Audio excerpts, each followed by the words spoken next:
നമസ്കാരം. ഇന്ന് തത്വമയി ന്യൂസിനോടൊപ്പമുള്ളത് സാമൂഹ്യ നിരീക്ഷകനും ഭൗമശാസ്ത്രജ്ഞനുമായിട്ടുള്ള ശ്രീ സുഭാഷ് ചന്ദ്രബോസാണ്. നമസ്കാരം സർ. നമസ്കാരം സർ.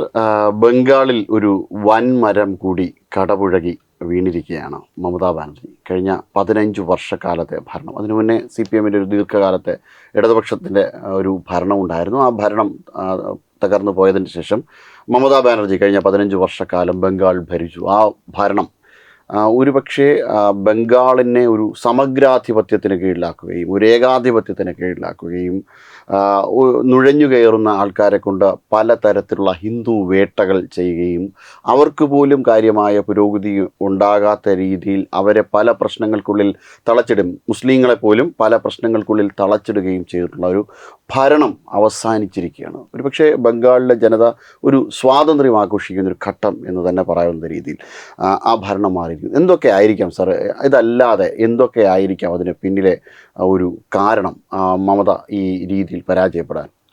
ഇപ്പോൾ 2026 ഇപ്പോൾ തിരഞ്ഞെടുപ്പ് നടന്നത്. ഏകദേശം 50 വർഷങ്ങൾക്ക് പിറകിലോട്ട് ബംഗാളിൻ്റെ ചരിത്രം പഠിച്ചേ കഴിയൂ. 1977 ബംഗാളിൽ സിദ്ധാർത്ഥ ശങ്കർ റേയുടെ, അത് കോൺഗ്രസിൻ്റെ മുടിചൂടാമന്നനായിരുന്ന സിദ്ധാർത്ഥ ശങ്കർ റേയുടെ ഭരണം അവസാനിപ്പിച്ചുകൊണ്ട് ജ്യോതി ബസുവിൻ്റെ ഭരണം അവിടെ വരുന്നത്.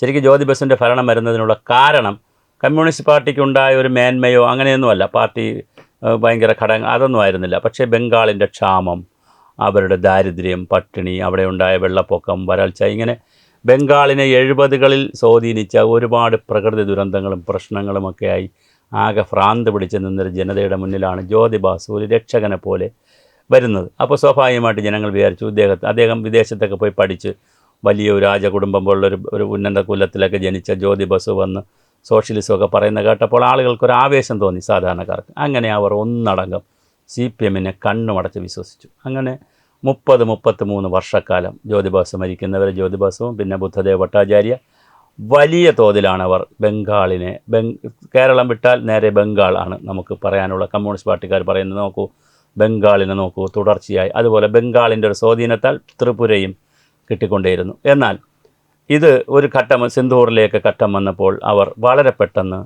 ടാറ്റ കമ്പനിക്ക് സ്ഥലം കൊടുക്കുന്നു, അവിടെ കർഷകരെ പുറത്താക്കുന്നു, അവിടെ മരണം നടക്കുന്നു, വെടിവെപ്പ് നടക്കുന്നു. ഈ ഒരു ഗ്യാപ്പ് സമയത്താണ് കോൺഗ്രസ് തിരിച്ചു വരും എന്നുള്ളൊരു ഘട്ടം വന്നപ്പോൾ കോൺഗ്രസിൻ്റെ നേതൃത്വം കോൺഗ്രസ്സിലുള്ള മമതാ ബാനർജി നേതൃത്വം അംഗീകരിക്കാൻ കോൺഗ്രസ് തയ്യാറായില്ല, കേന്ദ്ര നേതൃത്വം. അതിൽ പ്രതിഷേധിച്ച് മമതാ ബാനർജി ഉണ്ടാക്കിയ പുതിയൊരു പാർട്ടിയാണ് തൃണമൂൽ കോൺഗ്രസ്. അങ്ങനെ തൃണമൂൽ എന്ന് പറഞ്ഞാൽ ഈ വളരെ തൃണമെന്ന് പറഞ്ഞാൽ പുല്ലെന്നുള്ള അർത്ഥത്തിൽ തന്നെയാണ്, അതായത് വളരെ ഗ്രാസ് റൂട്ട് ലെവലിൽ പ്രവർത്തിക്കുന്ന ഒരു പാർട്ടി എന്നുള്ള നിലയിൽ, ഒരു സൂക്ഷ്മതലത്തിൽ പ്രവർത്തിക്കുന്ന പാർട്ടി എന്നുള്ള ഒരു സംഘടന ഉണ്ടാക്കി. ഇന്നിപ്പോൾ BJP-യുടെ നേതാവായി നിൽക്കുന്ന സുമേന്ദു അധികാരിയൊക്കെ ഈ 2020 വരെ ഈ മമതാ ബാനർജിയുടെ വലം കൈയേറ്റം നിന്ന ആളാണ്. അങ്ങനെ മമതാ ബാനർജി കോൺഗ്രസിൽ നിന്ന് ഈ രമേശ് ചെന്നിത്തലയുടെയൊക്കെ ഒരു പീരീഡിൽ മമതാ ബാനർജിയും രമേശ് ചെന്നിത്തലയൊക്കെ NSU-ലൊക്കെ ഏകദേശം ഒരുപോലെ, നാഷണൽ സ്റ്റുഡൻസ് യൂണിയനിലൊക്കെ ഒരുപോലെ പ്രവർത്തിച്ചിരുന്ന ആളാണ്. അപ്പോൾ അത് കഴിഞ്ഞാണ് ഇവർ ഏകദേശം ആ പ്രായമൊക്കെയാണ്. അപ്പോൾ മമതാ ബാനർജി വലിയ മുടിചൂടാമന്നയായിട്ടൊരു വലിയ നേതാവായിട്ട് വന്നു. അവർ 3 പ്രാവശ്യം തുടർച്ചയായിട്ട് ഭരിച്ചു.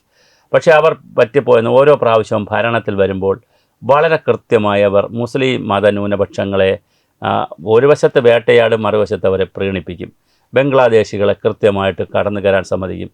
അങ്ങനെ അവർ പിന്നെ ഹിന്ദു വേട്ട നടത്തും. അവർ എന്തൊക്കെ ചെയ്തുകൊണ്ട് അധികാരം പിടിച്ചു നിർത്താൻ പറ്റുമോ അതെല്ലാം ചെയ്യും. പിന്നെ അതിനേക്കാൾ പ്രധാനം CPM ആയിരുന്നല്ലോ പ്രധാന പാർട്ടി, കോൺഗ്രസ്സും ഉണ്ടായിരുന്നു. അവരെ ഗൂണ്ടാരാജിലൂടെ പാർട്ടി ഓഫീസിൽ പിടിക്കുക, പാർട്ടിക്കാരെ കൊല്ലുക, തല്ലുക, അങ്ങനെ വലിയ ഗൂണ്ടാരാജും അവിടെ നടപ്പിലാക്കി. അപ്പോൾ ഒരു ഭരണകൂടം ഗുണ്ടാരാജ് നടപ്പിലാക്കാൻ തയ്യാറായാൽ പോലീസ് അവരുടെ കയ്യിലുള്ളതുകൊണ്ട് സ്വാഭാവികമായിട്ട് മറ്റ് പാർട്ടികൾക്ക് അവിടെ പ്രവർത്തിക്കാൻ കഴിയില്ല. ഇങ്ങനെ ജനങ്ങളൊരു മാറ്റം ആഗ്രഹിച്ചു എന്നാണ് നമുക്ക് കരുതേണ്ടത്. അവിടെയാണ് 2011 BJP ഒരു ചെറിയ ഉദയം ചെയ്യുന്നത്. BJP വന്നു കഴിഞ്ഞപ്പോൾ ആദ്യം 2011 ഒരു സീറ്റും പിടിച്ചില്ല. 16 ആകുമ്പോൾ അവർ 3-4 സീറ്റ് പിടിക്കുന്നുണ്ട്. 21 ആയപ്പോൾ അവർ 77 സീറ്റിനകം പിടിച്ചു. ഇപ്പോൾ ഏകദേശം 294 സീറ്റിൽ 206ഓളം സീറ്റ് പിടിച്ചു എന്ന് പറഞ്ഞാൽ ഒരു 3-2 സീറ്റോളം അവർ പിടിച്ച് വലിയ തോതിൽ അധികാരത്തിൽ വന്നു. ഇനി തമാശ എന്നാൽ ഈ സുമേന്ദു അധികാരിയാണ് കൂടുതൽ ഇയാളുടെ മമതാ ബാനർജിയുടെ കൂടെ നിന്ന ആൾ. അദ്ദേഹം തന്നെ കഴിഞ്ഞ പ്രാവശ്യം നന്ദിഗ്രാമിൽ മമതാ ബാനർജി മത്സരിച്ചപ്പോൾ അവിടെ പോയി തെരഞ്ഞു പിടിച്ച് തോൽപ്പിച്ചു. ഇപ്രാവശ്യം ഭവാനിപൂറിൽ മത്സരിക്കാനായിട്ട്, ഭവാനിപൂറാണ് ശരിക്കും മമതയുടെ കോട്ട, അവിടെ പോയി വീണ്ടും അവരെ തോൽപ്പിച്ച് 15,000 വോട്ടിന് ഭവാനിപ്പൂരിലും ഈ സുവേന്ദു അധികാരി തോൽപ്പിച്ചു. അപ്പോൾ വളരെ മനോഹരമായ ഒരു കാര്യമാണ് നടക്കുന്നത്. കാരണം ജനങ്ങളെ സംബന്ധിച്ചിടത്തോളം അങ്ങനെ ഏകാധിപത്യവും സർവാധിപത്യവും സമഗ്രാധിപത്യവും ഒന്നും ഒരുപാട് കാലം കൊണ്ടുപോകാൻ പറ്റത്തില്ല. ഒരു പർട്ടിക്കുലർ പീരീഡേ അതിനുള്ളൂ. ആ പീരീഡ് കഴിഞ്ഞാൽ ജനങ്ങൾക്ക് ഒരവസരമെങ്കിലും അവർ കിട്ടുമെങ്കിൽ അവർ മാറി ചിന്തിക്കും. കേരളത്തിലേക്ക് വരാം. കേരളത്തിലും ഇത് തന്നെയാണ് സംഭവിച്ചത്. അല്ലെങ്കിൽ നല്ല ഭരണകൂടം, ഇപ്പോൾ ജ്യോതി ബാസുവിനെ എന്തുകൊണ്ട് അവർ 30 വർഷം ജ്യോതി ഭജിച്ചിട്ടും പിന്നെ അവർ പാർട്ടി കാര്യങ്ങളും സമഗ്രാധിപത്യമൊക്കെ നടത്തിയെങ്കിലും ഒരു ഗുണ്ടാരാജോ മറ്റ് തരത്തിലേക്ക് ജ്യോതി ബാസു പോയില്ല. പക്ഷേ ജ്യോതി ബാസുവിൻ്റെ കാലം കഴിഞ്ഞൊന്നുകൂടി ബുദ്ധദേവൻ്റെ കാലമാവുന്നതോടുകൂടി അതിൻ്റെ സ്വഭാവം മാറി. സ്വാഭാവികമായിട്ട് ജനങ്ങൾക്ക് സ്വഭാവം മാറി. മമതാ ബാനർജി വന്നപ്പോൾ അത് വല്ലാത്ത രൂപത്തിൽ, അവരൊരു സ്ത്രീയാണെങ്കിൽ പോലും അവിടെ ഒരു ഡോക്ടറുടെ മകൾ മരിച്ചത് അവരുടെ ബന്ധു റിലേറ്റീവ് ഇപ്പോൾ മത്സരിച്ച് ജയിക്കുകയും ചെയ്തു. അതുപോലെ തന്നെ വനിതകളെ കൈകാര്യം ചെയ്യുന്ന കാര്യത്തിലായാലും സർക്കാർ ഉദ്യോഗസ്ഥരെ കൈകാര്യം ചെയ്യും. നിസ്സാര കാര്യത്തിന് പോലും മമത ഇറങ്ങി വലിയ ബഹളം ഉണ്ടാക്കും. ഉടനെ കോടതി, എല്ലാ കാര്യത്തിനും അവർക്ക് സുപ്രീം കോടതി പോയി. SIRൻ്റെ കാര്യത്തിൽ അവർ സുപ്രീം കോടതി പോയി. 92 ലക്ഷം പേരെയാണ് SIR ക്ലീൻ ചെയ്ത് പുറത്ത് കളഞ്ഞത്. അവരതിന് ഉടനെ സുപ്രീം കോടതി പോയി. അത് കഴിഞ്ഞ് അവിടെ ഈ പെട്ടി സ്ട്രോങ് റൂം തുറന്നു എന്നും പറഞ്ഞിട്ട് അവരെപ്പോഴും ഒരു കലാപകാരി ആയിട്ടുള്ളൊരു ഭരണാധികാരിയാണ്. അത് ജനങ്ങൾ കുറച്ചു കാലം സഹിക്കും. സാർ ചക്രവർത്തി സഹിച്ചു, മുസോളിനെ സഹിച്ചു, പിന്നെ അതുപോലെ തന്നെ ഹിറ്റ്ലറെ സഹിച്ചു, സ്റ്റാലിനെ സഹിച്ചു, കുറച്ചു കാലം സഹിക്കും. പക്ഷേ ദീർഘകാലത്തിൽ ആരും സഹിക്കത്തില്ല, അടുത്ത് ദൂരെ കളയും. അത് തന്നെയാണ് ബംഗാളിൽ സംഭവിച്ചത്. അതുകൊണ്ട് ബംഗാളിലൊരു പുനർജീവനമാണ് ബംഗാളിൽ നടക്കുന്നത്. CPM വേറെ തമാശ എന്താണ്, അവിടുത്തെ ഗ്രാമങ്ങളിൽ ഇപ്പോൾ CPI ചെറുതായിട്ട് തളിരിടുന്നുണ്ട്. കുഞ്ഞു ആളുകൾ അവരൊരു സീറ്റ് അവർ ജയിച്ചു, എവിടെയൊക്കെ വരുന്നുണ്ട്. കോൺഗ്രസും കാരണം ഏതിലെങ്കിലും ഒന്നിൽ ജനങ്ങൾക്ക് ആൾട്ടർനേറ്റീവായിട്ട് വിശ്വസിക്കേണ്ട ഒരു സ്ഥിതിയിലേക്ക് ബംഗാൾ മാറി. അവിടെ പക്ഷേ BJP ശക്തമായ ഒരു നേതൃത്വമായി വരികയും അവർ ഇപ്പോൾ 3-2 ഭൂരിപക്ഷം 206 സീറ്റ് വരെ പിടിച്ചുകൊണ്ട് അവർ 294 206 സീറ്റ് പിടിച്ചുകൊണ്ട് വലിയ മുന്നേറ്റമാണ് BJP ഇപ്പോൾ ബംഗാളിൽ ഉണ്ടാക്കിയിരിക്കുന്നത്. തീർച്ചയായും മമതാ ബാനർജിയെക്കുറിച്ചുള്ളൊരു ആരോപണം, അത് പ്രധാനമായിട്ടും അവിടെ ഒരു ശ്രീരാം ജയം പോലും ചൊല്ലുവാൻ നിവർത്തിയില്ലാതെ, ശ്രീരാമ നവമി ആഘോഷിക്കുവാൻ അധികാരമില്ലാത്ത, ദുർഗാപൂജ നടത്തുവാനായിട്ട് ഹിന്ദുക്കൾക്ക് അവസരം കൊടുക്കാത്ത തരത്തിൽ ഒരു അടക്കി വച്ചുകൊണ്ടുള്ള ഭരണമായിരുന്നു. ഈ അടുത്ത സമയത്തും ആദ്യത്തെ തിരഞ്ഞെടുപ്പിൽ തന്നെ പോളിംഗ് കൂടിയപ്പോൾ അവർ ഉറപ്പിച്ചിരുന്നു, അതായത് ബംഗാളിൽ മമതയുടെ ഒരു പതനമായി എന്നവർ ഉറപ്പിച്ചിരുന്നു. അടുത്ത തെരഞ്ഞെടുപ്പ് യോഗങ്ങളിൽ അവർ പറഞ്ഞതാണ്, ഇൻഷാ അള്ളാ നിങ്ങൾ ഞങ്ങൾക്ക് വോട്ട് ചെയ്തില്ലെങ്കിൽ പ്രതികരണങ്ങൾ ഉണ്ടാകുമെന്ന്. അങ്ങനെ ശക്തമായ ഒരു മതപ്രീണനം നടത്തിയ നേതാവ്. ഇതല്ലാതെ മമതയ്ക്ക് എന്തോ ചില ഹിഡൻ അജണ്ടകൾ, അതായത് നന്ദിഗ്രാം വിഷയത്തിൽ ഉൾപ്പെടെ മമതയുടെ പങ്ക്, അത് ചില നിർണായകമായ പങ്ക് മമതയ്ക്കുണ്ട്. ആ ആക്രമണത്തിൽ തൃണമൂലിൻ്റെ ആൾക്കാരും പങ്കാളികളായിരുന്നു. ഈ ലെഫ്റ്റിനോടൊപ്പം സാധാരണക്കാരെ ആക്രമിക്കാൻ ഉണ്ടായിരുന്നു എന്നതും, അതിനുശേഷം മമത എല്ലാ സമയങ്ങളിലും ഈ ന്യൂനപക്ഷത്തെ ഉപയോഗിച്ചുകൊണ്ട് അക്രമങ്ങൾ നടത്തി എന്ന ഒരു പരാതിയുണ്ട്. അത് എങ്ങനെയാണ് സാർ അതിൻ്റെ ഒരു? ഇപ്പോൾ തന്നെ അവിടെ ഒരു ക്ഷേത്രം 15 വർഷമായി പൂട്ടിയിട്ടിരിക്കുകയായിരുന്നു. അവിടുത്തെ പ്രാദേശിക ആളുകളെയും ഹിന്ദുക്കളെയും മുസ്ലിങ്ങളെയും തമ്മിൽ തെറ്റിച്ചിട്ട് അത് തുറക്കാൻ സമ്മതിക്കാതിരുന്നു. പക്ഷേ ഇപ്പോൾ ഇന്നലെ ബംഗാളിൽ അധികാരത്തിൽ വന്ന് ഇന്ന് രാവിലെ തന്നെ അവിടെ 12 സീറ്റോ മറ്റോ ആ പ്രദേശത്ത് BJP ആണ് ജയിച്ചത്. ആ ക്ഷേത്രം ജനങ്ങൾക്ക് തുറന്നു കൊടുത്തു. അതുപോലെ തന്നെ അവിടെ BJP അധികാരത്തിൽ വന്നാൽ ബീഫ് നിരോധിക്കും, വെജിറ്റേറിയൻ ആകേണ്ടി വരും, നോൺ വെജ് ആർക്കും കഴിക്കാൻ പറ്റില്ല എന്നുള്ള വളരെ വ്യാപകമായ പ്രചരണം കൊടുത്തു. ബ്രാഹ്മണർ പോലും മീൻ കഴിക്കുന്ന വളരെ വളരെ വലിയ പ്രചരണം കൊടുത്തു. ആ പ്രചരണത്തെ പക്ഷേ തോൽപ്പിച്ചത് BJP ബീഫും ചിക്കനും ഒക്കെ വെച്ച് കൊടുത്തും കഴിച്ചുമൊക്കെയാണ് അത് തോൽപ്പിച്ചത്. ഇതിനിടയിൽ മത്സ്യത്തിനെതിരെ അവർ വലിയൊരു ബഹളമുണ്ടാക്കി, ന്യൂനപക്ഷത്തെ ഇളക്കി വിട്ടു. അവിടെ ഒരു ക്ഷേത്രത്തിലാണെങ്കിൽ രാമകൃഷ്ണ പരമഹംസർ അവിടെ ക്ഷേത്രത്തിൽ അദ്ദേഹത്തിൻ്റെ ശിഷ്യന് അസുഖം വന്നപ്പോൾ ക്ഷേത്ര പൂജയ്ക്ക് കൊടുത്തത് കുറച്ച് മത്സ്യവും പിന്നെ വേറെ പൂക്കളും എല്ലാം കൂടെയായിരുന്നു. അതിൻ്റെ ഒരു ഓർമ്മ വെച്ചുകൊണ്ട് ആ ക്ഷേത്രത്തിൽ വരുന്ന എല്ലാ ഭക്തർക്കും ക്ഷേത്രത്തിൽ നിന്ന് മത്സ്യമാണ് അവർ പിന്നെ എന്ത് കൊടുക്കുന്നത്, പ്രസാദമായി കൊടുക്കുന്നത്. ആ ക്ഷേത്രത്തിൽ പോയി ആര് തൊഴുതു? നരേന്ദ്രമോദി തൊഴുതു. നരേന്ദ്രമോദി അവിടെ നിന്ന് ഈ മത്സ്യവിഭവം പിന്നെ പ്രസാദമായി വാങ്ങി. അങ്ങനെയൊക്കെ ജാതി, മതം, വർഗം, ഗോത്രം, എന്തെല്ലാം കാര്യങ്ങൾ, അതായത് ഞാൻ പറഞ്ഞ വെജിറ്റേറിയനിസം, ഇതൊന്നും ഒരു സംസ്ഥാനത്തും കാണുന്നതല്ല. പിന്നെ നോൺ വെജിറ്റേറിയനിസം, ഇങ്ങനെയുള്ള എല്ലാ കാര്യങ്ങളെയും സ്ത്രീകൾ, പുരുഷന്മാർ, മുസ്ലിങ്ങൾ, ഹിന്ദുക്കൾ, അതുപോലെ ബംഗ്ലാദേശിൽ നിന്ന് കയറുന്നവർ, അനധികൃതർ, ഇതെല്ലാ സാധനങ്ങളെയും കൃത്യം ഉപയോഗിക്കുന്നതിൽ മമതാ ബാനർജി വലിയൊരു എക്സ്പെർട്ടൈസ് ഉള്ള ഒരു സ്ത്രീയായിരുന്നു, വനിതയായിരുന്നു. അതവർ കാലാകാലങ്ങളിൽ നന്നായി ഉപയോഗിക്കുകയും ചെയ്തു. പക്ഷേ അതെല്ലാം പൊളിഞ്ഞു പോകുന്ന ഒരു ഒരു ഒരു കാഴ്ചയാണ് അവിടെ കണ്ടത്. ജാൽമുറി എന്ന് പറയുന്നൊരു ഭക്ഷണമുണ്ട്. അതായത് നമ്മൾ ഈ ബേൽപൂരി, ഇവിടുത്തെ ബേൽപൂരി ഒക്കെ വാങ്ങാൻ കിട്ടുന്ന പോലെ ജാൽമുറി. ഈ ജാൽമുറി എന്ന് പറയുന്ന വിറ്റുകൊണ്ടിരിക്കുന്ന ഒരാളിൻ്റെ അടുത്ത് ഒരു ചെറിയ പെട്ടിക്കടയിൽ ചെന്ന് മോദി 10 രൂപ കൊടുത്തിട്ട് മോദി ആദ്യം ജാൽമുറി വാങ്ങുന്നു, അത് കഴിക്കുന്നു. അപ്പോൾ കൊള്ളാമെന്ന് പറഞ്ഞിട്ട് പൈസ കൊടുക്കുമ്പോൾ കടക്കാരൻ വാങ്ങുന്നില്ല. അവസാനം 10 രൂപ നിർബന്ധിച്ച് കൊടുത്തു. ജാൽമുറി അവിടുത്തെ ഒരു വളരെ പ്രധാനപ്പെട്ട ജാൽമുറി കച്ചവടക്കാരൊക്കെ വലിയ പ്രധാനപ്പെട്ട. അപ്പോൾ കുറേ ജാൽമുറി കച്ചവടക്കാരുടെ ഒരു കൂട്ടായ്മയുണ്ട്. അവർ പറഞ്ഞു, ഇതാ നരേന്ദ്രമോദി ഇത്രയും വളരെ താഴ്ന്ന ലെവലിൽ വന്ന് നമ്മുടെ കടകളൊക്കെ വന്ന് സാധനം വാങ്ങുന്ന അത്രയും പ്രധാനപ്പെട്ട ഒരു പ്രധാനമന്ത്രിയല്ലേ എന്നൊക്കെ ആ നിലയിലേക്കുള്ള ജനങ്ങളെ വിശ്വാസത്തിലെടുക്കുന്ന ആൾട്ടർനേറ്റീവായിട്ടുള്ള ഒരുപാട് പരിപാടികൾ അവിടെ നടന്നു. അപ്പോൾ ഇതെല്ലാം ചെയ്യുമ്പോൾ അതൊന്നും വേണ്ട എന്നുള്ള ഒരു ഗുണ്ടാരാജ്യം, ഞാനീ പറഞ്ഞ മതത്തെയും ജാതിയെയും ഒക്കെ വളരെ കൃത്യമായി പ്രകടനത്തിലൂടെ പ്രയോജനപ്പെടുത്തി ഹിന്ദുവിനെയും മുസ്ലിമിനെയും ഒക്കെ തമ്മിൽ തെറ്റിച്ച് ക്ഷേത്രത്തെ തുറക്കാൻ സമ്മതിക്കാതാക്കി, പള്ളികളെ മറ്റൊരു രൂപത്തിലാക്കി. അങ്ങനെ വേറൊരു ഗുണ്ടാരാജായിട്ടാണ്, ഒരു ഗുണ്ടാ ലാൻഡായിട്ടാണ് ബംഗാളിനെ കൊണ്ടുപോയിക്കൊണ്ടിരുന്നത്. പക്ഷെ അത് പൊളിച്ചടുക്കി എന്നുള്ളതാണ്. കാരണം ജനങ്ങൾക്ക് വേറെ മാർഗമില്ല. അവർ അപ്പോൾ രക്ഷകരെ തേടും. സ്വാഭാവികമായിട്ട് കുറേ കൂടെ തീവ്രവാദം എത്ര കാലം സഹിക്കും മനുഷ്യർ. അപ്പോൾ അത് മതഭീകരവാദമൊക്കെ ജനങ്ങൾക്ക് സഹിക്കാൻ കഴിയില്ല. അവർ അതുകൊണ്ട് തന്നെ കൃത്യമായി ആൾട്ടർനേറ്റീവ് ഒരു ഓപ്ഷൻ കിട്ടിയപ്പോൾ അവർ നന്നായി അത് പ്രതികരിച്ചു.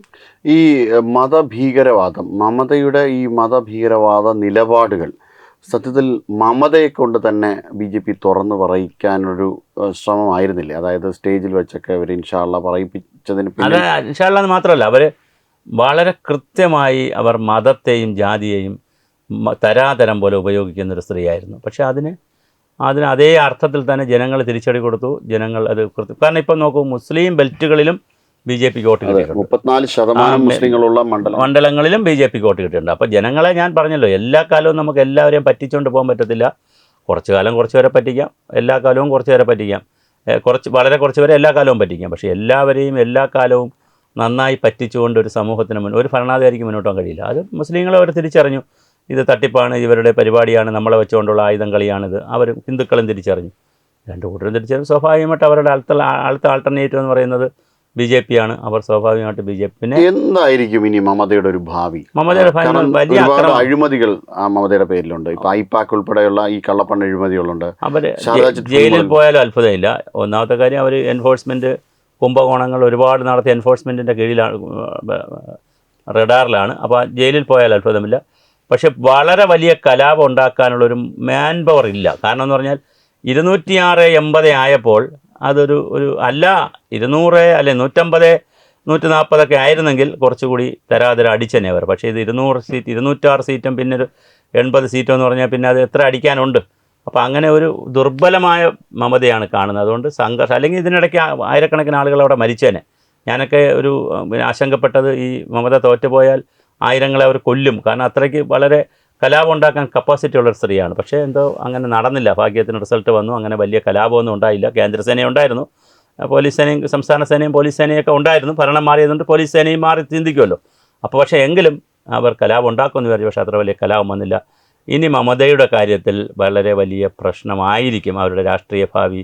കാരണം വേറെ ഒരു വലിയ പ്രശ്നമുണ്ട്. ഈ ഒൻമാൻ ഷോ നടത്തുന്ന നേതാക്കളുടെ എല്ലാം കുഴപ്പം അത് കഴിഞ്ഞാൽ അടുത്ത നേതാവില്ല എന്നുള്ളതാണ്. ഇപ്പോൾ അരവിന്ദ് കെജ്രിവാൾ ഡൽഹിയിലെടുത്താൽ ആരാണ് അടുത്ത നേതാവ്? അങ്ങനെ നോക്കുമ്പോൾ ആസാമിൽ പ്രഫുല്ല കുമാർ മൊഹന്ത ഇതുപോലെ വന്നു, അടുത്ത വലിയ നേതാവില്ല. ഇങ്ങനെ ഓരോ ഒൻമാൻ ഷോ വരുന്ന നടത്തൊക്കെ അടുത്ത ആളുകൾ കറക്റ്റായിട്ട് കയറി വരാതിരുന്നാൽ സ്വാഭാവികമായിട്ട് അതിൻ്റെ ഒരു പ്രശ്നം പറ്റും. പിന്നെ പാർട്ടിക്കും അങ്ങനെ വലിയ നേതാവ് മമതയാണ്. എല്ലാം പാർട്ടി മമത, ഗവൺമെൻറ് മമത, എല്ലാം മമതയാണ്. പക്ഷേ അതുകൊണ്ട് തന്നെ മമതയുടെ ഇനിയുള്ള കാലം അത്ര ഒരു സുന്ദരമായിരിക്കത്തില്ല. വളരെ ജയിലിലായാൽ അത്ഭുതമില്ല, ജയിലിലാകാനാണ് എല്ലാ സാധ്യതയും കാണുന്നത്. അല്ല, ഈ രീതിയിൽ മമത അവിടെ ഭരണം നടത്തി കഴിഞ്ഞ കുറച്ചധികം നാളുകളായിട്ട് ഭരണം നടത്തി. അവിടെ ഈ മമത ഉപയോഗിച്ച ഒരുപാട് ഈ ഭീകരവാദികളുണ്ട്. അതോടൊപ്പം തന്നെ മമത ഉപയോഗിച്ച മുസ്ലിങ്ങളുണ്ട്. ഇവരുടെ അതായത് ഇനി മമത വിട്ടു പോകുമ്പോൾ TMCയുടെ അവസ്ഥ എന്തായിരിക്കും? TMCയുടെ അവസ്ഥയ്ക്കും പ്രശ്നമുണ്ട്. കാരണം എന്ന് പറഞ്ഞാൽ ബംഗ്ലാദേശിൽ നിന്ന് നന്നായി നുഴഞ്ഞു കയറാൻ പറ്റുന്നൊരു സ്ഥലമാണ് അവിടെ. സ്വാഭാവികമായിട്ട് നല്ല ആളുകളും വന്നിട്ടുണ്ട്. മോശപ്പെട്ട മീൻസ് ഇത് ഭീകരവാദം നടത്തണം, തല്ലുണ്ടാക്കണം, അടിയുണ്ടാക്കണം, അക്രമം നടത്തണം എന്നുള്ള ആ ഒരു മാനസികാവസ്ഥയുള്ള ഒരു സമൂഹവും ഇതിനകത്തുകൂടി വന്നിട്ടുണ്ട്. അപ്പോൾ 92 ലക്ഷം പേരെ പുറത്താക്കി, ഈ SIRലൂടെ പുറത്താക്കി, അത് ശരിയാണ്. അതിൽ ബംഗ്ലാദേശിൽ ധാരാളം പേരുണ്ട്. പക്ഷേ ഇനി ഒരു ക്ലീൻ സ്വീപ്പ് പരിപാടി, അവിടെ ഒരു തൂത്തുവാരൽ പരിപാടി അവിടെ നടക്കേണ്ടതുണ്ട്, ഒരു ക്ലീനിങ് പരിപാടി നടക്കേണ്ടതുണ്ട്. അല്ലെങ്കിൽ സ്വാഭാവികമായിട്ട് ഇവർ ചെയ്യാൻ പോകുന്നത് ഇവർ ആളെ കൂട്ടി വീണ്ടും കലാപത്തിലേക്കൊക്കെ പോകാൻ സാധ്യതയുണ്ട്. പക്ഷേ എന്തായാലും ഇപ്പോൾ കേന്ദ്ര ഗവൺമെൻറ് ഹെൽപ്പില്ല. കാരണം കേന്ദ്ര ഗവൺമെൻറ് ഉണ്ട്, പിന്നെ അമിത്ഷായെ പോലുള്ള ഒരാൾ ആഭ്യന്തരമന്ത്രി ആയിരിക്കുന്ന കേന്ദ്ര ഗവൺമെൻറ് ഉണ്ട്, ഡയറിങ് ആയിട്ടുള്ള കേന്ദ്രമന്ത്രിസഭയുണ്ടല്ലോ. അതുപോലെ തന്നെ സംസ്ഥാനത്തും വളരെ പ്രമുഖരായിട്ടുള്ള ഇത്രയും സീറ്റൊക്കെ പിടിച്ചതുകൊണ്ട് സ്വാഭാവികമായിട്ട് മമതയുടെ കാര്യം അത്ര എളുപ്പമല്ല. പക്ഷേ ഞാൻ പറഞ്ഞത് അവിടുത്തെ ഒരു ഭൂമിശാസ്ത്രപരമായ പ്രത്യേകതകൾ കൂടി കൊണ്ടും ബംഗ്ലാദേശിൽ നിന്നൊക്കെ ആളെ ഒരുപാട് കൊണ്ടുവരാൻ കഴിയുന്ന ഒരു ഭൂമിശാസ്ത്ര പ്രദേശം കൂടെയാണത്. അതിൻ്റെ ഇപ്പോൾ കേരളം പോലെയല്ല, തമിഴ്നാട് പോലെയല്ലല്ലോ, പുറത്തുനിന്നും ഒരുപാട് പേർക്ക് വരാൻ കഴിയുന്ന ഒരു സ്ഥലമാണ്. നുഴഞ്ഞുകയറ്റമൊക്കെ ധാരാളമായി നടക്കുന്ന സ്ഥലമാണ്. അപ്പോൾ അതിൻ്റെ ഒരു പച്ചയിലാണ് ഇവർ പൊയ്ക്കൊണ്ടിരുന്നത്. പക്ഷേ അതിനിപ്പോൾ കൃത്യമായി ബോർഡറിലൊക്കെ വളരെ കൃത്യമായ പരിപാടികൾ വരുമ്പോൾ സ്വാഭാവികമായിട്ട് മാറ്റം വരുമായിരിക്കും. ഇന്ത്യ മുന്നണിയുടെ ഭാവി എന്തായിരിക്കും? ഇന്ത്യ മുന്നണി വളരെ പ്രധാനപ്പെട്ട ഒരു പ്രശ്നമാണ്. കാരണം സ്റ്റാലിനും പിണറായി വിജയനും മമതാ ബാനർജിയും കൂടെ തോറ്റു പോകുമ്പോൾ ഇന്ത്യ മുന്നണിക്ക് ഇനി കൃത്യമായി ശരത് പവാർ പോയി. ഇനി ഇന്ത്യ മുന്നണിയിലെ ശക്തി കേന്ദ്രം ആര് എന്ന് ചോദിച്ചാൽ ശക്തി കേന്ദ്രം ഇല്ല എന്ന് തന്നെ പറയേണ്ടി വരും.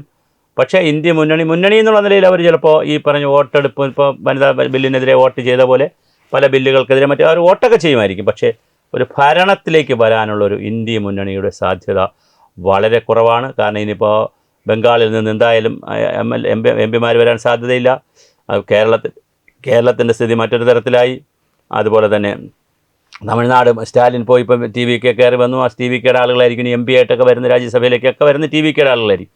അപ്പോൾ അതുകൊണ്ട് ഇന്ത്യ മുന്നണിയുടെ ഒരു ഭാവിയും ഇരുളടഞ്ഞതാണ്. മാത്രമല്ല ഇന്ത്യ മുന്നണിയിലെ വലിയ നേതാക്കളായിരുന്ന ഞാൻ പറഞ്ഞ ശരത് പവാർ, ആം ആദ്മിയുടെ മറ്റേ അരവിന്ദ് കെജ്രിവാൾ, ഇങ്ങനെയുള്ള പിന്നെ മമതാ ബാനർജി, സ്റ്റാലിൻ, ഇവരൊക്കെയാണ് ഇന്ത്യ മുന്നണിയുടെ ശക്തിയായിരുന്നത്. അങ്ങനെ ശക്തിയായിട്ട് ഇന്ത്യ മുന്നണിക്ക് വന്നിരിക്കാൻ പറ്റിയ മുഖ്യമന്ത്രിമാരില്ല എന്നുള്ളതും ഇന്ത്യ മുന്നണിയുടെ ഭാവിയെ വലിയൊരു ചോദ്യചിഹ്നമായിരിക്കും.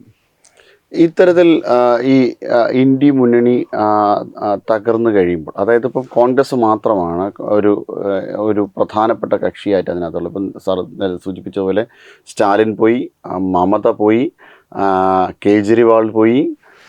ഇനി അങ്ങനെയാണെങ്കിൽ ഇനി കുറച്ച് കാലത്തേക്ക് കൂടി ഈ പ്രതിപക്ഷം തന്നെ അപ്രത്യക്ഷമാകുന്ന ഒരു കാഴ്ചയായിരിക്കുമോ? അപ്രത്യക്ഷമാകത്തില്ല, പക്ഷെ ഭരണത്തിൽ വരുന്ന കാര്യം പ്രയാസമായിരിക്കും. കാരണം ഇപ്പോൾ തന്നെ 22 കേന്ദ്രഭരണ പ്രദേശങ്ങൾ ഉൾപ്പെടെ 22 സ്റ്റേറ്റുകളിൽ, സ്റ്റേറ്റും കേന്ദ്രം എല്ലാം കൂടി 22 സ്ഥലങ്ങളിൽ BJP ഇപ്പോൾ തന്നെ ആൾറെഡി അധികാരത്തിലുണ്ട്.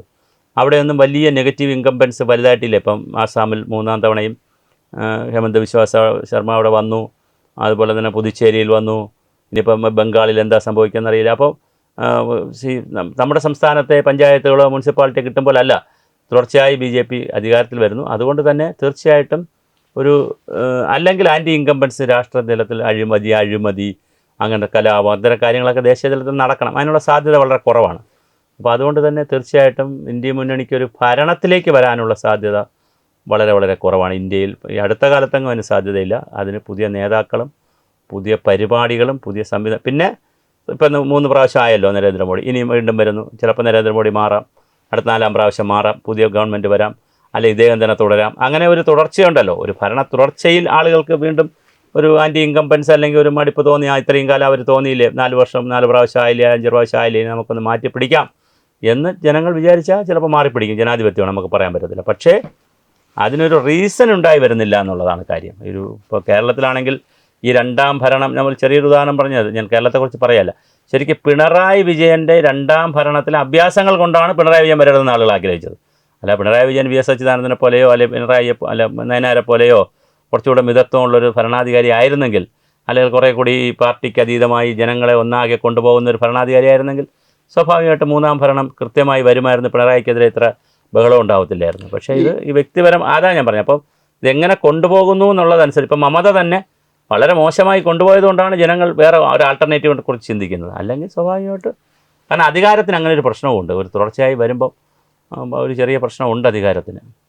ഈ വോട്ട് കൺസോളിഡേഷൻ വളരെ നല്ല രീതിയിൽ ഈ ഹിന്ദു വോട്ടിൻ്റെ ഒരു കൺസോളിഡേഷൻ നടന്നിട്ടുണ്ട്. അതേ സമയത്ത് ഈ മുസ്ലിം വോട്ടിൻ്റെ കൺസോളിഡേഷൻ മമതയെ വലുതായിട്ട് ഹെൽപ്പ് ചെയ്തുമില്ല. കാരണം മുസ്ലിം ഭൂരിപക്ഷ മേഖല, ഇപ്പോൾ സാർ നേരത്തെ സൂചിപ്പിച്ച പോലെ മുസ്ലിം ഭൂരിപക്ഷ മേഖലയിൽ ഉൾപ്പെടെ ഒരു വിജയം സാധ്യമായിട്ടുമുണ്ട്.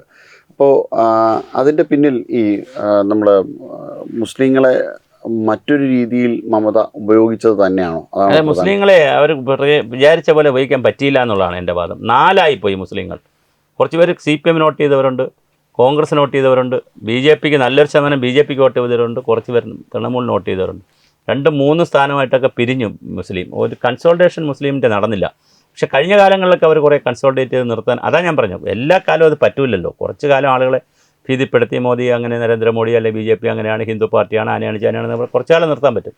പക്ഷേ അങ്ങനെ അത് കഴിയുമ്പോൾ ജനങ്ങൾ ഏതാണ് ശരി ഏതാണ് തെറ്റെന്നൊക്കെ ജനങ്ങൾ മനസ്സിലാക്കുമല്ലോ. സ്വാഭാവികമായിട്ട് അങ്ങനെ പറ്റത്തില്ല. അപ്പോൾ അതുകൊണ്ട് അവിടെ മുസ്ലിങ്ങളെ ഭിന്നിപ്പിച്ച് ഭരിക്കാൻ ശ്രമിച്ചതും പറ്റിയില്ല, അവരെ കൺസോൾട്ടേറ്റ് ചെയ്യാനും പറ്റിയില്ല. അവർ 4 കഷ്ണങ്ങളായിട്ടാണ് ഇപ്പോൾ നിന്നത്. അതിലൊരു കഷ്ണം കിട്ടി, കൂടുതൽ കിട്ടിയത് ഇപ്പോൾ BJPക്കാണ്. പിന്നെ നേരത്തെ പറഞ്ഞ പോലെ ഈ SIRൽ പുറത്ത് പോയതിൽ നല്ലൊരു ഭാഗം മുസ്ലിങ്ങളുമുണ്ട്. കാരണം ബംഗ്ലാദേശ് വഴി കയറി വരുന്നതിൽ മുസ്ലിം കമ്മ്യൂണിറ്റി നല്ലൊരു കമ്മ്യൂണിറ്റിയാണ്, ഒരുപാട് അംഗങ്ങളുണ്ട്. സ്വാഭാവികമായിട്ട് അവരും പുറത്ത് പോകേണ്ടി വന്നു. അപ്പോൾ അങ്ങനെയും കുറേ വോട്ട് മുസ്ലിങ്ങളുടെ കുറയുകയും ചെയ്തിട്ടുണ്ട് അവിടെ. അത് പൗരത്വമില്ലാത്തതിൻ്റെ പ്രശ്നങ്ങളാണ്, അല്ലാതെ അവിടുത്തെ യഥാർത്ഥ മുസ്ലിങ്ങൾക്കല്ല വോട്ട് നഷ്ടപ്പെട്ടത്. ഈ രീതിയിലൊരു വോട്ട് കൺസോളിഡേഷൻ മമതയെ അത് ഹെൽപ്പ് ചെയ്തില്ല. അതോടൊപ്പം തന്നെ ഈ ഭീകരവാദം മറ്റുള്ള കാര്യങ്ങൾ മമത നടത്തിക്കൊണ്ടുവന്ന പല പ്രശ്നങ്ങളും അത് മമതയെ നെഗറ്റീവായിട്ട് ഹർട്ടും ചെയ്തിട്ടുണ്ട്. പക്ഷേ ഇതിൽ ഏറ്റവും പ്രധാനപ്പെട്ടൊരു പ്രശ്നമുണ്ടല്ലോ. ഈ മമതയ്ക്ക് ഈ 15 വർഷക്കാലം ചെയ്തു വെച്ച അഴിമതികളല്ലാത്ത കുറച്ചധികം പ്രശ്നങ്ങൾ അതിന് പിന്നിലുണ്ട്. അതായത് ഇപ്പോൾ ഷെയ്ഖ് ഷാജഹാൻ്റെ വിഷയം, സന്ദേശ് ഖലി പോലുള്ള മേഖലകളിൽ ഇത്തരത്തിലുള്ള ക്രിമിനലുകളെ മമത സൃഷ്ടിച്ചെടുത്തിട്ടുണ്ട്. അതോടൊപ്പം തന്നെ ഒരുപാട് തരത്തിലുള്ള പ്രശ്നങ്ങൾ ബംഗാളിൽ കാണിച്ചു വെച്ചിട്ടുണ്ട്. ഇത് ഒരു ഭാഗത്ത് നിൽക്കുന്നു. ഇനി കേരളത്തെ സംബന്ധിച്ചിടത്തോളം ഇനി അവരുടെ ആ മേഖലയിൽ അത് ഈ പറയുന്ന ഈ ക്രിമിനൽ വൽക്കരണം നടത്തിക്കൊണ്ട് മമത കാത്തു സൂക്ഷിച്ച കുറേ ബെൽറ്റുകളുണ്ട്. അവിടെ BJPയുടെ നടപടികൾ എങ്ങനെയായിരിക്കും? കാരണം ചില ആൾക്കാർ മാത്രമേ ജയിലിലുള്ളൂ. ഉത്തർപ്രദേശ് പോലെ വലിയ രീതിയിൽ ഗുണ്ടകൾ നടമാടുന്ന ഒരു ഇതാണ്. ഇനി അടുത്തൊരു 2 മാസ കാലയളവ് അവിടെ തുടരുവാൻ വേണ്ടിയിട്ട് CRPFൻ്റെ അടുത്ത് തന്നെ നിർദ്ദേശം കൊടുത്തിട്ടുണ്ട്. 2 മാസത്തോളം ഈ 4 ലക്ഷം പേര് അവിടെ തുടരുവാൻ വേണ്ടിയിട്ട് നിർദ്ദേശം നൽകിയിട്ടുണ്ട്. അതോടൊപ്പം തന്നെ മറ്റൊരു കാര്യം എന്ന് പറയുന്നത് 2 ചോദ്യങ്ങളാണ്. മറ്റൊരു കാര്യം എന്ന് പറയുന്നത് മലയാളികളുടെ ഇനി അവസ്ഥ എന്തായിരിക്കും? അതായത് ഇവിടെ തൊഴിലെടുക്കാൻ വന്ന പല ആൾക്കാരും ബംഗാളിൽ നിന്നുള്ളവരാണ്. അവിടെ ഒരു വലിയ ഭരണമാറ്റത്തിൻ്റെ ഒക്കെ ഒരു സാധ്യതയിൽ അവിടെ ഒരു നല്ല തൊഴിലവസരങ്ങൾ സൃഷ്ടിക്കപ്പെടുകയാണെങ്കിൽ പല ഇടങ്ങളിലും BJP അവിടെ ഭരണം നേടിയെടുത്ത് ഗുജറാത്ത് പോലെയോ മറ്റുള്ള പ്രദേശങ്ങൾ പോലെ അവിടെ തൊഴിലവസരങ്ങൾ സൃഷ്ടിച്ചാൽ മലയാളികളുടെ ഒരു അവസ്ഥ എന്തായിരിക്കും? ഇവിടെ പല തൊഴിലും, അതായത് ഇപ്പോൾ തമിഴ്നാട്ടിൽ നിന്നാണ് ഒരു കാലഘട്ടത്തിൽ കേരളത്തിലേക്ക് തൊഴിലെടുക്കാൻ ആളുകൾ വന്നിരുന്നത്, വ്യാപകമായി വന്നിരുന്നു. പക്ഷേ തമിഴ്നാട് ഗവൺമെൻറ് ജയലളിതയുടെ കാലം മുതൽ ഇൻഡിവിജ്വൽ ആയിട്ടുള്ള ഒരുപാട് ആനുകൂല്യങ്ങൾ കൊടുത്തു തുടങ്ങി. പെൺകുട്ടികൾക്ക് സൈക്കിൾ, ലാപ്ടോപ്പ്, കമ്പ്യൂട്ടർ, പിന്നെ അരി, മറ്റ് പച്ചക്കറി, പിന്നെ പൊങ്കലിന്, ഇങ്ങനെ ഒരുപാട്, പിന്നെ പണം, പിന്നെ അത് കഴിഞ്ഞ് 1000, 2000, 5000 എന്നൊക്കെ പറഞ്ഞ് ഒരുപാട് പൈസയൊക്കെ കൊടുത്ത് ജനങ്ങളെ അവർ എംപവർ ചെയ്തു. പിന്നെ ഒരുപാട് ഫാക്ടറികളും കാര്യങ്ങളൊക്കെ തുടങ്ങി. തമിഴ്നാട് അവർ എംപവർ ചെയ്ത് പോയപ്പോൾ നോക്കിയപ്പോഴാണ് ഇങ്ങനെ ബംഗാളിൽ നിന്ന് ഇവിടത്തേക്ക് ഒരുപാട് ആളുകൾ വരാൻ തുടങ്ങി. പിന്നെ തമാശയായിട്ടൊക്കെ പറയാറുണ്ട്, ബെറോട്ട അടിക്കാനൊക്കെ ഇവിടെ വരുന്നു എന്നൊക്കെ പറഞ്ഞ് CPMൻ്റെ നേതാക്കൾ ബെറോട്ട അടിക്കാൻ വരുന്നു എന്നൊക്കെ പറയുന്ന ട്രോളൊക്കെ ഉണ്ട്. എന്തായാലും ഇവിടെ ഒരുപാട് പേര് വന്നിട്ടുണ്ട്. പക്ഷേ ബംഗാൾ ഇപ്പോൾ 6 മാസം 1 വർഷം കൊണ്ട് വളരെ പെട്ടെന്ന് തന്നെ അവിടെ തൊഴിൽ സൃഷ്ടിക്കാൻ പറ്റുമെന്ന് പറയാൻ കഴിയില്ല. പക്ഷേ 1-2 വർഷം എടുത്താൽ 2-3 വർഷം കൊണ്ട് അവിടെ ഉണ്ടാകുന്ന തൊഴിലിൽ മാറ്റം വരികയാണെങ്കിൽ, മാത്രമല്ല പിന്നെ ആനുകൂല്യങ്ങൾ, ഇപ്പോൾ ഒരു ഫാഷൻ ഇന്ത്യയിലും കേരളത്തിലും ബീഹാറിലും എല്ലായിടത്തും കാണുന്നൊരു ഫാഷൻ എന്ന് പറഞ്ഞാൽ ആളുകൾക്ക് സൗജന്യം നേരിട്ടും കൊടുക്കുകയാണ്. ഇപ്പോൾ ട്രാൻസ്പോർട്ട് ബസ്സിൽ ഫ്രീ കൊടുക്കുക, 200 യൂണിറ്റ് കറണ്ട് ഫ്രീ കൊടുക്കുക, വെള്ളം ഫ്രീ കൊടുക്കുക, അരി എത്തിച്ചു കൊടുക്കുക, പൈസ കൊടുക്കുക, ക്ഷേമ പെൻഷൻ കൊടുക്കുക, തൊഴിലാളി, ഇപ്പം ഡയറക്റ്റ് പണം കൊടുക്കുന്ന ഒരു ഡോൾ പൊളിറ്റിക്സിലേക്കാണ് ഇന്ത്യ പോയിക്കൊണ്ടിരിക്കുന്നത്. കേരളം അങ്ങനെ തന്നെയാണ്. ഇപ്പോൾ അധികാരത്തിൽ വന്നവർ നേരത്തെ പറഞ്ഞ എന്താ, അവർ വന്നാൽ ട്രാൻസ്പോർട്ടിൽ സ്ത്രീകൾക്ക് ഫ്രീ ആയിട്ട് സർവീസ് കൊടുക്കുമെന്നാണ് പറഞ്ഞത്. ആരോഗ്യം 25 ലക്ഷം ആരോഗ്യ ഇൻഷുറൻസ് ഫ്രീ കൊടുക്കും. അങ്ങനെ ബീഹാറിലും അതല്ലേ ചെയ്തത്. അപ്പോൾ അത്തരത്തിലുള്ളൊരു വെൽഫെയർ പൊളിറ്റിക്സിൻ്റെ ഒരു പൊളിറ്റിക്സ് അവിടെ വരികയും കുറച്ച് തൊഴിലൊക്കെ നേടുന്നൊരു സ്ഥിതി വന്നാൽ സ്വാഭാവികമായിട്ട് കേരളത്തിൽ അവിടെ നിന്ന് വരുന്ന ബംഗാളികൾ തിരിച്ചു പോകും. പക്ഷേ അപ്പോഴും കേരളത്തിന് നഷ്ടം വരത്തില്ല. കാരണം ബംഗാളികളെപ്പോലെ തന്നെ ആസാമികളും നേപ്പാളികളും ആ ഒരു നോർത്ത് ഈസ്റ്റേൺ ബെൽറ്റിലെ ഒരുപാട് ആളുകൾ ഇപ്പോൾ കേരളത്തിൽ വന്നുകൊണ്ടിരിക്കുന്നു. അതുകൊണ്ട് കേരളത്തിൽ ഇപ്പോൾ ബീഹാറിൽ നിന്ന് വരുന്നുണ്ട്, ഒറീസയിൽ നിന്ന് വരുന്നുണ്ട്. അപ്പോൾ കുറച്ചൊരു മാറ്റം വരും എന്നുള്ളതല്ലാതെ കേരളത്തിൻ്റെ ലാൻഡിൽ നിന്ന് അവർ പോകാൻ സാധ്യത. കാരണം ഇവിടെ നല്ല മലയാളിക്ക് കിട്ടുന്നതിനേക്കാൾ പണം അവർക്ക് ഇവിടെ നിന്ന് കിട്ടുന്നുണ്ട്. 30,000 40,000 മാസം അവർക്ക് ഉണ്ടാക്കാൻ പറ്റുന്നുണ്ട്. ചെറിയ ചിലവേ ഉള്ളൂ ഇവിടെ താമസിക്കുന്നതിന്. അതുകൊണ്ട് പിന്നെ മാത്രമല്ല ഈ പണിക്ക് കൊണ്ടുവന്നിരിക്കുന്നവർക്കെല്ലാം അക്കോമഡേഷനും ഫുഡും എല്ലാം ഈ കൊണ്ടുവരുന്ന സ്പോൺസർ തന്നെ കൊടുക്കുന്ന രീതിയുണ്ട്. അപ്പോൾ അതുകൊണ്ട് വലിയ മാറ്റം വരില്ല. പക്ഷേ ബംഗാളിലേക്ക് ചിലപ്പോൾ ഒരു കുത്തൊഴുക്കുണ്ടാകാൻ തിരിച്ചു പോക്ക് നടക്കാൻ സാധ്യതയുണ്ട്. ഞാൻ ഈ പറഞ്ഞ പ്രൊവൈഡഡ് ഈ കാര്യങ്ങളൊക്കെ നടന്നാൽ. എന്തായിരിക്കും നമുക്ക് ഇവിടെ NDA അവിടെ വിജയിച്ചത് കൊണ്ട് ഇപ്പോൾ ഉണ്ടാകുന്നൊരു നേട്ടം എന്തായിരിക്കും? അതായത് ഈ നുഴഞ്ഞുകയറ്റത്തെ സംബന്ധിച്ച് പല പ്രശ്നങ്ങളും ബംഗാളിലുണ്ട്. ഈ ബംഗാളിലെ ഈ പറഞ്ഞ പോലെ ഒരു ഗുണ്ടാരാജ് പോലുള്ള കാര്യങ്ങൾ നടക്കുന്നുണ്ട്, നുഴഞ്ഞുകയറ്റം നടക്കുന്നുണ്ട്. അത്തരം ഒരു കാര്യങ്ങൾ ഇനി എങ്ങനെയാണ്? 2-3 കാര്യങ്ങൾ അവിടെ നടത്താൻ സാധ്യതയുണ്ടെന്നാണ് ഞാൻ മനസ്സിലായത്. അത് പറഞ്ഞ് നമുക്ക് കൺസോൾട്ടേറ്റ് ചെയ്യാം. 2-3 കാര്യങ്ങൾ. ഒന്ന്, ഈ നുഴഞ്ഞുകയറ്റം പലപ്പോഴും തടയാൻ സ്റ്റേറ്റ് ഗവൺമെൻറ് മാത്രം പറ്റുകയില്ല, ഒന്നാമത്തെ വിഷയം. പക്ഷേ സ്റ്റേറ്റ് ഗവൺമെൻറ് കണ്ണും കൂടെ അവർ അടച്ചു വച്ചിരിക്കുകയാണെങ്കിൽ എളുപ്പവുമാണ്. അവിടെ സ്റ്റേറ്റ് ഗവൺമെൻറ് വിചാരിച്ചാൽ മാത്രം പറ്റാത്തൊരു കാര്യമുണ്ടായിരുന്നു. പക്ഷേ Mamata Banerjee open the door എന്നുള്ള നിലയിൽ അതിനെ തുറന്നിടുകയും ചെയ്തിരുന്നു. ആ രണ്ടും കൂടെ ആയപ്പോൾ പിന്നെ എളുപ്പമായല്ലോ അവിടെ. പക്ഷേ ഇപ്പോൾ കേന്ദ്ര ഗവൺമെൻറ്റും സംസ്ഥാന ഗവൺമെൻറ്റും ഒരേ പാർട്ടി എന്നുള്ള നിലയിൽ സ്വാഭാവികമായിട്ട് CRPF-നൊക്കെ 2 മാസം അവിടെ നിൽക്കാനൊക്കെ പറഞ്ഞതിൻ്റെ ഒരു പശ്ചാത്തലം വേറെയാണ്. അപ്പോൾ തീർച്ചയായിട്ടും അവിടെ വളരെ വലിയ തോതിലായിരിക്കും ഒരു ക്ലീൻ ബംഗാൾ പരിപാടി നടക്കാൻ സാധ്യതയുണ്ടെന്നാണ് ഞാൻ മനസ്സിലാക്കുന്നത്. പിന്നെ ഇപ്പോൾ മാവോയിസ്റ്റുകളെയൊക്കെ കീഴടക്കി അവർക്ക് തൊഴിലൊക്കെ കൊടുത്തതുപോലെ കുറേ തൊഴിലും കൂടെയൊക്കെ കൊടുക്കാൻ കഴിഞ്ഞാൽ സ്വാഭാവികമായിട്ടും അതിൽ നല്ലൊരു ആളുകൾ, തീവ്രവാദത്തിലൊക്കെ നിൽക്കുന്ന നല്ലൊരു ആളുകൾ മാറും. പിന്നെ കുറച്ച് പേരെ ഉണ്ടാവുള്ളൂ. അവർക്ക് ശിക്ഷയും നിയമമൊക്കത്തിൻ്റെ മുമ്പിൽ അവരെ കൊണ്ടുവന്നാൽ മതി. ബാക്കി പക്ഷേ മഹാഭൂരിപക്ഷം ആളുകളെ റീഹാബിലിറ്റേറ്റ് ചെയ്യാനുള്ള പദ്ധതികളൊക്കെ ആവിഷ്കരിക്കേണ്ടി വരും. ചെയ്യുമെന്ന് എനിക്കറിയില്ല, പക്ഷേ അത്തരത്തിൽ ആവിഷ്കരിക്കേണ്ടി വരും. ആ നിലയിലൊക്കെ ആവിഷ്കരിക്കുകയും ഈ നുഴഞ്ഞുകയറ്റത്തെയൊക്കെ ചെയ്യും. പിന്നെ അവിടെ ഈ ഹിന്ദു മുസ്ലിം അങ്ങനെ ഇങ്ങനെ എന്നൊക്കെ പറഞ്ഞ് ഈ തമ്മിലടിപ്പിക്കുന്ന പണി മതിയാക്കി കുറേ കൂടി വിശാലമായി എല്ലാവർക്കും താമസിക്കാൻ കഴിയുന്ന ഒരു ബഹുസ്വരത. കാരണം ഞാൻ ലാസ്റ്റ് എൻ്റെ ഒരു പോയിൻ്റ് എന്താണെന്ന് വെച്ചാൽ, ഇന്ത്യയിൽ അങ്ങനെ അടിച്ചത് കൊണ്ട് കുറേ പേര് മരിക്കുമെന്നുള്ളതല്ലാതെ ഒരു വിഭാഗത്തെ നമുക്ക് ഒഴിവാക്കാൻ പറ്റില്ല. ഹിന്ദുക്കളെ മൊത്തം അവിടെ നിന്ന് അടിച്ച് കൊന്നുകളയാൻ പറ്റുമോ? മുസ്ലിങ്ങളെ മൊത്തം കൊന്നുകളയാൻ പറ്റുമോ? ക്രിസ്ത്യൻ? അങ്ങനെ ഒരു ബഹുസ്വര രാജ്യമാണിത്. അത് എളുപ്പമല്ല. അത് മനസ്സിലാക്കുക എന്നുള്ളതാണ് പൊളിറ്റിക്കൽ പാർട്ടീസും ജനങ്ങളും. പക്ഷേ അത് പലപ്പോഴും ഉണ്ടാവുന്നില്ല എന്നുള്ളതാണ്. അതുകൊണ്ടാണ് ഈ കേവല സംഘർഷങ്ങളുണ്ടായി ഒരുപാട് ആളുകൾ മരിക്കുന്നത്. അതിനൊരു മാറ്റം വരാൻ ചിലപ്പോൾ BJP വിചാരിച്ചാൽ പറ്റുമായിരിക്കും. തീർച്ചയായും അങ്ങനെ സംഭവിക്കട്ടെ. ബംഗാൾ ഒരു നല്ല വികസിത ബംഗാളായി മാറട്ടെ. കാരണം ബംഗാൾ ഭാരതത്തിൻ്റെ സംസ്കാരത്തിൻ്റെ അല്ലെങ്കിൽ ഭാരതത്തിൻ്റെ നവോത്ഥാന മൂല്യങ്ങളുടെ തുടക്കമിട്ട മണ്ണാണ് വംഗദേശം എന്ന് പറയുന്നത്. ആ വംഗദേശത്തിൽ വീണ്ടും പൂർണ്ണമായ ഭാരതീയ സംസ്കൃതിയിലേക്ക്, ദേശീയ സംസ്കൃതിയിലേക്ക് ബംഗാൾ മടങ്ങി വരട്ടെ. സമരസതയോടുകൂടി ജീവിക്കുന്ന ഒരു പുതിയ ബംഗാളാകട്ടെ ഈ വരുന്ന ബംഗാൾ. നമസ്തേ. വിട്ടുവീഴ്ചയില്ലാത്ത നിലപാടുകളുമായി ദേശീയതയുടെയും സമാജത്തിൻ്റെയും ശാക്തീകരണത്തിനു വേണ്ടി തത്വമയിയുടെ ജൈത്രയാത്ര തുടരുകയാണ്. യൂട്യൂബിൽ മാത്രം തത്വമയിക്ക് 10 ലക്ഷം സബ്സ്ക്രൈബേഴ്സിലേക്ക് എത്താൻ ഏതാനും ചുവടുകൾ മാത്രമാണ് ബാക്കി. മറ്റ് സോഷ്യൽ മീഡിയ പ്ലാറ്റ്ഫോമുകളിലും തത്വമയിയുടെ നിറസാന്നിധ്യം തുടരുകയാണ്. ഈ അവസരത്തിൽ ഞങ്ങൾക്ക് നിങ്ങളോടുള്ള അഭ്യർത്ഥന ഞങ്ങളോടൊപ്പം നിൽക്കുക എന്നുള്ളതാണ്. നിങ്ങൾ ഉപയോഗിക്കുന്ന ഏത് സോഷ്യൽ മീഡിയ പ്ലാറ്റ്ഫോം ആണെങ്കിലും ഞങ്ങളുടെ വരിക്കാരാകുക, ഞങ്ങളെ സബ്സ്ക്രൈബ് ചെയ്യുക, നിങ്ങളുടെ സുഹൃത്തുക്കളിലേക്ക് തത്വമയിയുടെ ഈ സന്ദേശം പ്രചരിപ്പിക്കുക. ഞങ്ങളോടൊപ്പം നിൽക്കൂ, രാഷ്ട്രത്തോടൊപ്പം നിൽക്കൂ, ദേശീയതയ്ക്കൊപ്പം സഞ്ചരിക്കൂ.